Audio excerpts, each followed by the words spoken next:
Yo, what's going on, Shroomies and Shroomettes? It's your guy with the fungi, Easy Blue Thumb, and we are back with an update on our Spider Farmer 2x2 Martha 10 setup. Let's get it. Let's go.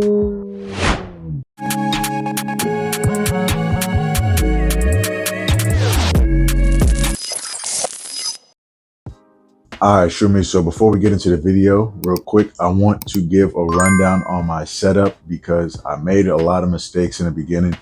I didn't really do too much research, to be honest, on Martha Tent and growing gourmets. I kind of just went at it as like, this is my first time doing it. We're going to just try to do it. We'll see what happens. So I'm going to give a rundown on my setup and exactly what I did and the changes that I made and how we corrected it after we noticed that changes needed to be made. Let's get into that.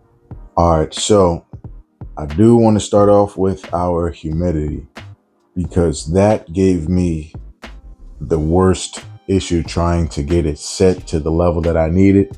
And it wasn't necessarily the humidifier itself. It was just, I guess, me not really doing too much research on exactly how much humidity was needed. It's not like growing the other types of mushrooms that we were growing on their channel previously. So it's a little bit different. So for my humidity level, I have it set to 80%. With this, we're able to set it up to 95%. So you can start at 35% and bring it all the way up. And I have mine set to 80. With the mist level, I usually keep it at 2, but it has 4. But we don't have anything in there right now, so it's off. Also, I got rid of the exhaust fan because it's 100% not necessary, and especially with the gourmets, if you look inside here, that's all mushroom spores that I had a spore dump from the brown oysters, and I came in the room and this dresser side was like covered in mushroom spores, so it's not needed. We have our light ran on a timer of 6 hours, and our light is set to 10% power.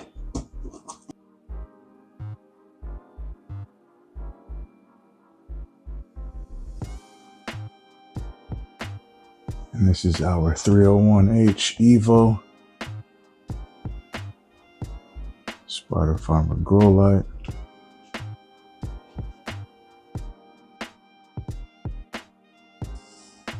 Humidifier tube. Now you will get some condensation buildup in here, and it's going to drop down on here, but it's all good because the liner is waterproof. Doesn't have any type of leakage or anything like that. And what I didn't have on the setup video, the previous video, was this fan right here. I bought this about 2 or 3 days after I set up the tent. It was just bothering me that I didn't have like air circulation. So that was definitely needed.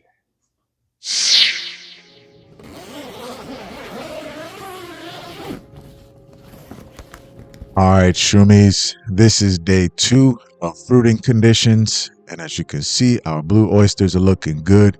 We have multiple spots of where they're popping out of our bag. Our brown oysters are doing well. The bag is fully colonized. We have mushroom pressed up against the sides.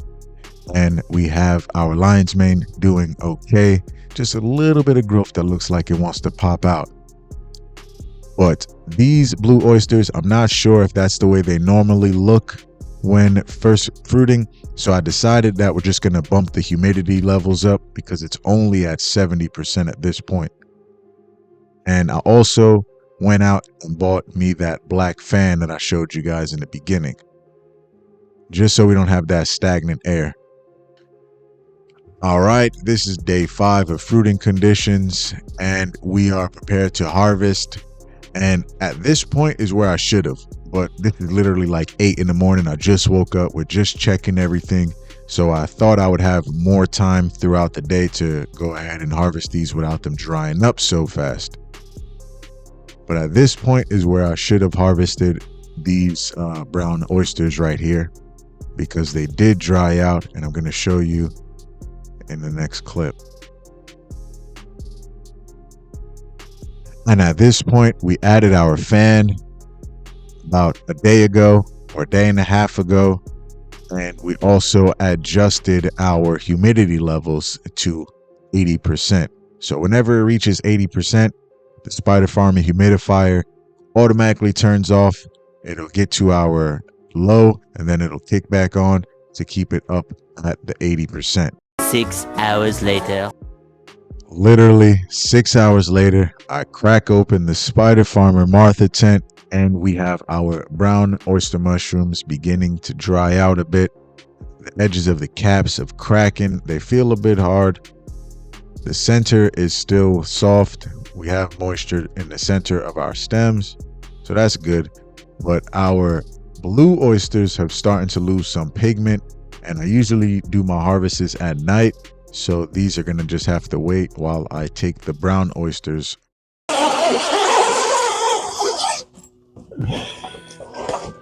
right, Shroomies, it's time to harvest our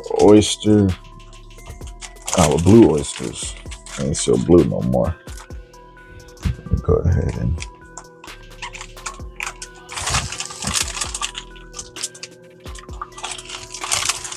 just pull this off too.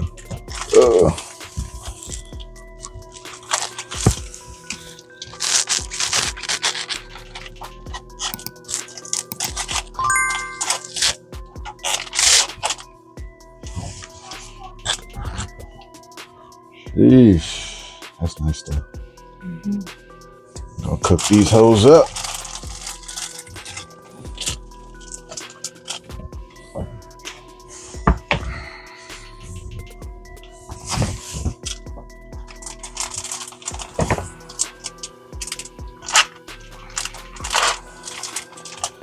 Beautiful. Yeah, these ones are a bit drier. These ones feel better. These ones feel a lot better. I'm gonna take one of these and make a clone, so that way we can produce our own. So here we go.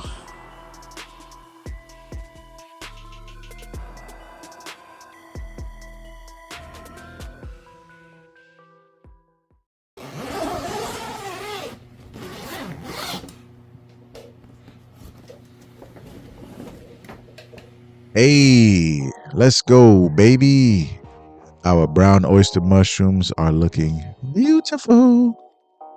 I think they're ready to harvest, but once again, I did not harvest it at this moment, so please don't kick my back in. I didn't learn from my previous mistake, and I think it was late at night, but I don't want to make any excuses because I'm not really sure, but I didn't harvest them right now. However, you know, I harvested them the next day. They were dry, but they didn't go to waste. And our lion's mane is looking great. And I feel like these are just a little bit more forgiving, in my opinion.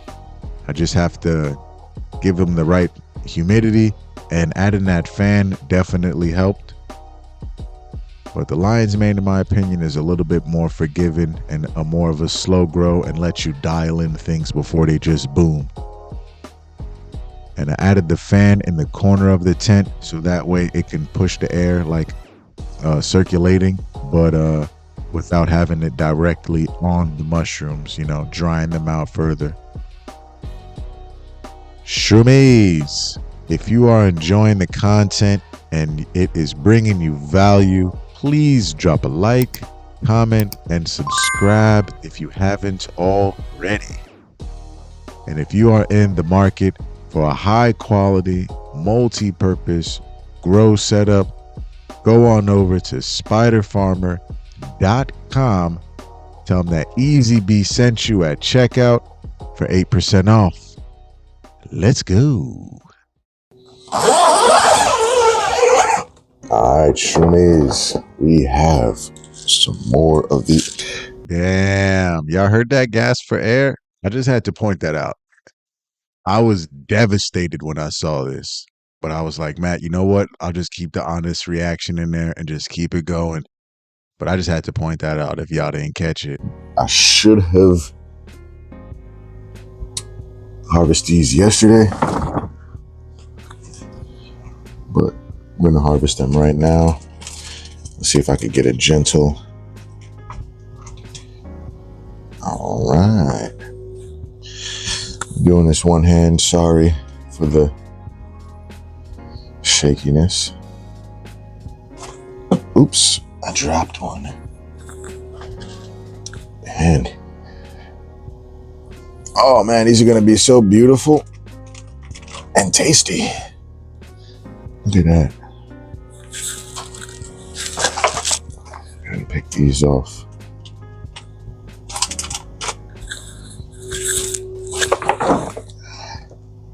Still have a few more days for our lion's mane. But as for our brown oysters, see a little spot right there.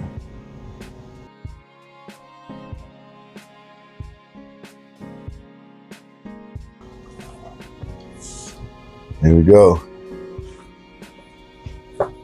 Look at all of that brown oyster. Yeah. I'm gonna fry these babies up too.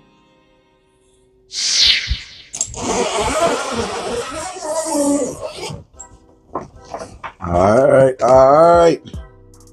Ooh, we got some nice lion's mane. I think this is about ready. Starting to get a little bit of a yellow coloration to it, so we're gonna go ahead and harvest this bad boy right now. We're working on flush 2 of the oysters, but for right now we're gonna go ahead and we are going to pull this lion's mane block. So we got enough to fry up some more. Let's go, baby. So I'm just gonna take my scalpel. Let's see if I can pull it first, but okay. Comes off nice.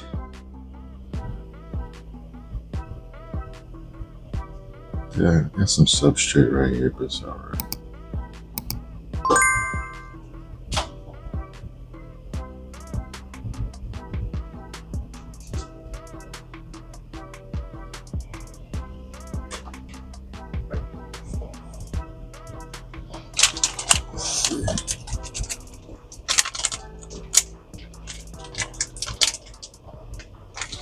Let's cut this because this one has a lot.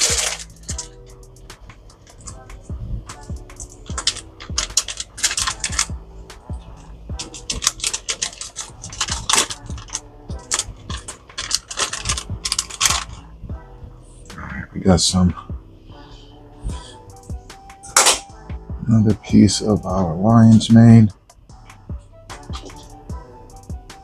That's about the size of my hand. A nice handful. Plus this right here.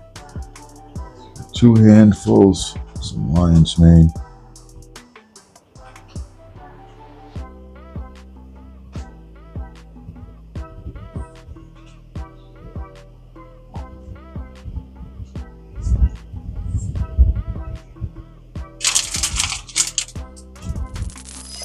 Shroomies, if you are interested in any of the supplies that I use, whether it's Mycology, reptile, or my production, I will leave a link to my Amazon storefront in the description.